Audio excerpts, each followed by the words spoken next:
السلام عليكم ورحمة الله وبركاته. اللهم صل وسلم وبارك على سيدنا محمد. أهلا بيكم تالتة إعدادي.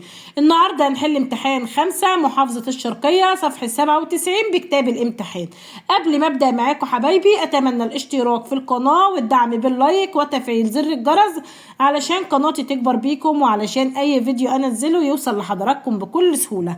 أولا معانا الجغرافيا. أمامك خريطة اكتب في كراسة الإجابة مدلول الأرقام الموقعة عليها. رقم 1 نوع الراعي السائد. رقم 1 ده اللي في قارة استراليا، ده الراعي التجاري. دولة تولد الطاقة الكهربائية من الرياح، طبعا رقم 2 دي دولة بريطانيا. اقليم صناعي. رقم 3 اقليم شرق اسيا، دي هضبة ايه؟ هضبة جوز. السؤال اللي بعد كده بما تفسر. تشابه النشاط الرعوي. تشابه النشاط الرعوي في صحاري شمال قارات العالم القديم. في صحاري شمال قارات العالم ايه القديم. هنقول لأن صحاري شمال قارات العالم القديم اللي هي الصحاري الحارة بأفريقيا وصحاري التندرة بآسيا وأوروبا يمارس بها الرعي البدائي اللي هو الرعي التقليدي. يبقى تاني لأن صحاري شمال قارات العالم القديم يمارس بها الرعي البدائي. السؤال اللي بعد كده رقم 2 أهمية الحبوب الغذائية لسكان العالم. لأنها محاصيل يعتمد عليها الإنسان في إيه؟ في غذائه. لأنها محاصيل يعتمد عليها الإنسان في غذائه. السؤال رقم 3 تعد جنوب أفريقيا من مراكز الصناعة الحديثة. السؤال ده مهم.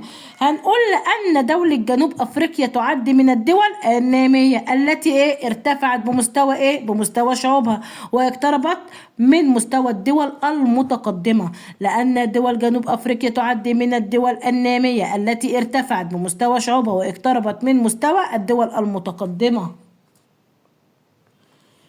اختر الإجابة الصحيحة مما بين القوسين. تعد دولة تايلاند أولى دول العالم إنتاجا لمحصول المطاط الطبيعي. تعد الأبقار المصدر الرئيسي للحوم غالبية سكان العالم. خالف هذه العبارة غالبية سكان دولتي على طول هتقول الهند والصين. تحتل الهند المركز الثالث عالميا في إنتاج الفحم. أي من الأقسام التدريسية بدولة ألمانيا تكثر بها التلال والينابيع المائية وتعد منطقة جذب للسياح. طبعا على طول هتختار المرتفعات الوسطى. السؤال اللي بعد كده دال من خلال دراستك للثروة السمكية في العالم ما مقترحاتك لتنمية الثروة السمكية في مصر. هنقول السؤال ده مهم، انا كاتبه لكم مهم اهو وباكد عليكم ان هو مهم جدا لانه سؤال متكرر في الامتحانات، واحنا سنة تالتة لازم نراجع ونطبق ونحل الاسئلة كويس جدا لان احنا سنة تالتة محتاجين لكل درجة ممكن تقف معاك على نص درجة، فلازم تركز معايا وتحل وتاخد بالك من الاسئلة اللي انا بكتب لك عليها مهمة. مقترحاتك لتنمية الثروة السمكية في مصر. 1 توفير الخبرات الفنية والعلمية في صناعة المراكب وكمان وأدوات الصيد والثلاجات وغيرها، والتوسع في تربية الأسماك على أسس علمية حديثة، وتوافر الموانئ لرسو سفن الصيد. 2 اكتب كلمة صواب أمام العبارة الصحيحة وكلمة خطأ أمام العبارة غير الصحيحة مع التصويب. يعني حضرتك لازم تصوب الخطأ وتقول غلط ليه علشان تاخد درجتك كاملة وما تنقص. يختلف نظام زراعة القمح في ألمانيا عن الولايات المتحدة الأمريكية. طبعا خطأ. ليه؟ لأن يتشابه نظام زراعة القمح في ألمانيا مع الولايات المتحدة الأمريكية. تتفوق قارة آسيا في إنتاج الثروة الحيوانية رغم تناقص أعداد الرعاة بها. صح. تعد كندا من أكبر دول العالم المصنعة للألمنيوم رغم افتقارها لخام البوكسيت. العبارة صح. كتير بينطقوا البوكسيت دي البوكسيت، برضو صح بس المهم تكتبها صح. تستورد الهند القطن رغم انها من الدول الرئيسية في انتاجه. العبارة صح. السؤال ب اكتب ما تشير اليه كل عبارة من العبارات الآتية. المحصول الثاني قال لك الثاني اهو لإنتاج السكر في العالم البنجر، نوع من الأحياء البحرية يتم صيدها للاستفادة من لحومها وشحومها. على طول هتقول الحيتان. معدن يستخدمه الإنسان منذ آلاف السنين متواجد في جميع قارات العالم. على طول هتقول معدن الحديد. السؤال اللي بعد كده معانا جيم. أمامك رسم بياني للدول الرئيسية المنتجة للنحاس.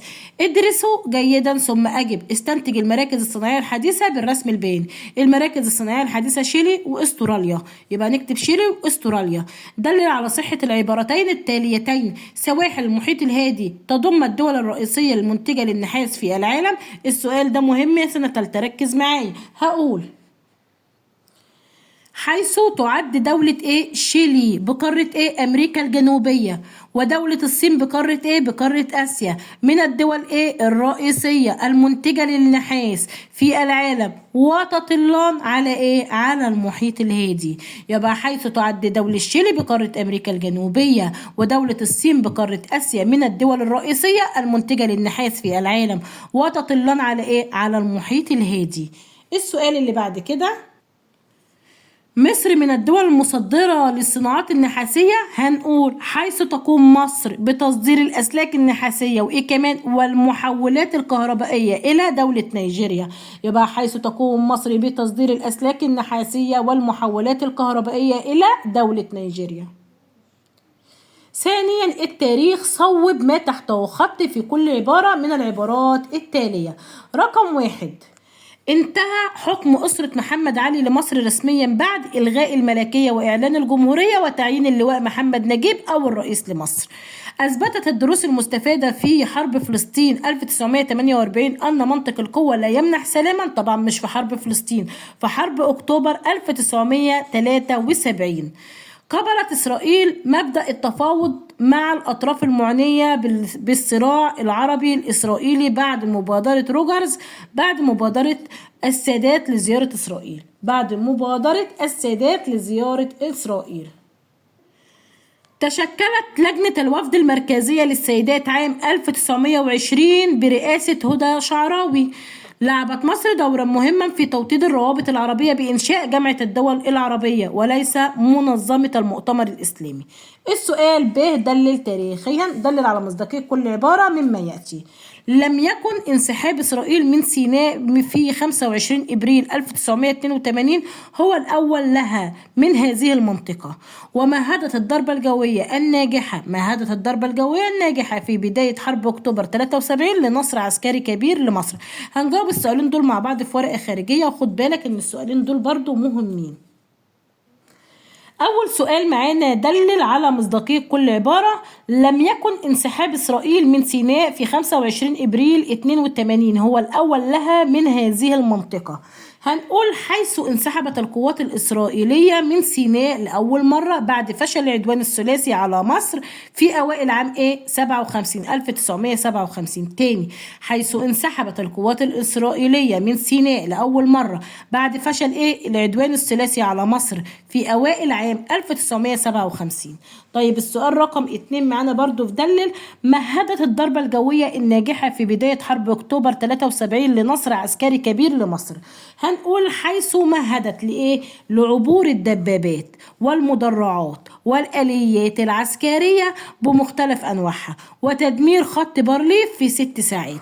يبقى حيث مهدت لعبور الدبابات والمدرعات والآليات العسكرية بمختلف أنواعها وتدمير خط بارليف في 6 ساعات. جيم، لمواقع التواصل الاجتماعي أثر كبير في تغيير سياسات الشعوب. في ضوء العبارة السابقة أجب عن الأسئلة. ما الثورة المصرية التي تنطبق عليها العبارة السابقة؟ طبعا ثورة 25 يناير 2011. استنتج أسباب ثورة 1936 في فلسطين بقيادة اللجنة العربية. هنقول بسبب إجراءات حكومة الانتداب البريطاني على فلسطين لتنفيذ وعد بلفور مثل السماح بهجرة أعداد كبيرة من اليهود إلى فلسطين، وانتقال ملكية الأراضي من عرب فلسطين عن طريق الشراء لليهود. يبقى بسبب إجراءات حكومة الانتداب البريطاني على فلسطين لتنفيذ وعد بلفور مثل 1. السماح بهجرة أعداد كبيرة من اليهود إلى فلسطين. 2. انتقال ملكية الأراضي من عرب فلسطين عن طريق الشراء لليهود. السؤال رقم 3 معانا. السؤال بيقول يا حبايبي، ما العلاقة بين الإقطاع والأحوال الاجتماعية بمصر قبل ثورة يوليو 1952؟ هنقول كان الانتشار ظاهرة الإقطاع وسوء توزيع ملكية الأراضي الزراعية دور في جعل فئة صغيرة تمتلك وتستبد مما أدى إلى سوء الأحوال الاجتماعية قبل ثورة 23 يوليو 1952. يبقى كان الانتشار ظاهرة الإقطاع وكمان وسوء توزيع ملكية الأراضي الزراعية دور في جعل فئة صغيرة تمتلك وتستبد مما أدى إلى سوء الأحوال الاجتماعية قبل قبل ثورة 23 يوليو 1952. والسؤال ده في غاية الأهمية. يعني ايه في غاية الأهمية؟ يعني السؤال ده سؤال امتحانات وبيتكرر كتير في الامتحانات. 4. في عهد من حكام مصر حدث الآتي: تأسيس تنظيم ضباط الأحرار الملك فاروق، عودة طابة إلى السيادة المصرية مارس 1989 محمد حسني مبارك، إنشاء أول مدرسة لتعليم البنات في مصر 73 الخديوي إسماعيل، إقامة عدة مجالس استشارية لا سلطة لها مثل المجلس العالي محمد علي، تولت مصر رئاسة الاتحاد الأفريقي للمرة الثالثة في فبراير 2019 طبعا عبد الفتاح السيسي. ما الأثر الناتج؟ 1. اهتمام ثورة 23 يوليو 1952 بالتجارة. هنقول أدى ذلك إلى فتح أسواق خارجية جديدة لتسويق المنتجات المصرية وتمصير البنوك وشركات التأمين وشركات التصدير والاستيراد. 2. هزيمة الدول العربية في عدوان 5 يونيو 1967. هنقول أدى ذلك إلى إيه؟ لازم تكتب كده بالظبط. إلى استيلاء إسرائيل على إيه؟ 1. قطاع غزة. يبقى أدى ذلك إلى استيلاء إسرائيل على قطاع غزة وسيناء حتى الضفة الشرقية لقناة السويس وهضبة الجولان بسوريا ومدينة القدس العربية والضفة الغربية لنهر إيه؟ الأردن. يبقى أدى ذلك إلى استيلاء إسرائيل على قطاع غزة وسيناء حتى الضفة الشرقية لقناة السويس وهضبة الجولان بسوريا ومدينة القدس العربية والضفة الغربية لنهر الأردن. ما الأثر الناتج عن عزل محمد مرسي في 3 يوليو 2013؟ أدى ذلك إلى تسليم السلطة إلى المستشار عدلي منصور. يبقى أدى ذلك إلى تسليم السلطة إلى المستشار عدلي منصور رئيس المحكمة الدستورية العليا لحين إجراء انتخابات رئاسية مبكرة وتعديل دستور 2012 وصدور دستور جديد في يناير 2014. ثم عقدت انتخابات الرئاسة وأعلن فوز المرشح عبد الفتاح السيسي. يبقى أدى ذلك إلى تسليم السلطة إلى المستشار عدلي منصور وكمان وصدور دستور جديد في يناير 2014. ثم عقدت انتخابات الرئاسة وأعلن فوز المرشح عبد الفتاح السيسي. 4. إصدار دستور 1971 والذي أطلق عليه الدستور الدائم. هنقول أدى ذلك إلى أن أكد على إيه؟ أدى ذلك إلى أن أكد على سيادة القانون واستقلال القضاء وإقرار مبادئ التعددية الحزبية. تاني أدى ذلك إلى أن أكد على سيادة القانون استقلال القضاء إقرار مبادئ التعددية الحزبية. والسؤال ده برضو مهم يا سنة تالتة. يبقى أدى ذلك إلى أن أكد على سيادة القانون استقلال القضاء إقرار مبادئ التعددية الحزبية. ما رأيك في قيام مصر ببناء حائط الصواريخ على الضفة الغربية لقناة السويس أثناء حرب الاستنزاف؟ طبعا السؤال ده مهم جدا وسؤال امتحانات. هنقول مع ذلك ليه؟ لأنه نجاح عظيم لمصر حيث تم منع اختراق الطائرات الإسرائيلية للأجواء المصرية. مع ذلك لأنه نجاح عظيم لمصر حيث تم منع اختراق الطائرات الإسرائيلية للأجواء المصرية. وبكده يا حبايبي نكون خلصنا امتحان 5. يا رب أكون أفدتكم حتى لو ب1%. لو كنت استفدت من الفيديو ما تنساش اللايك لأن اللايك بيرفع الفيديو على القناة زي ما انت استفدت تساعد ان زميلك يستفاد. مع السلامة بناتي وأولادي الأعزاء، إن شاء الله أشوفكم على خير في فيديو جديد.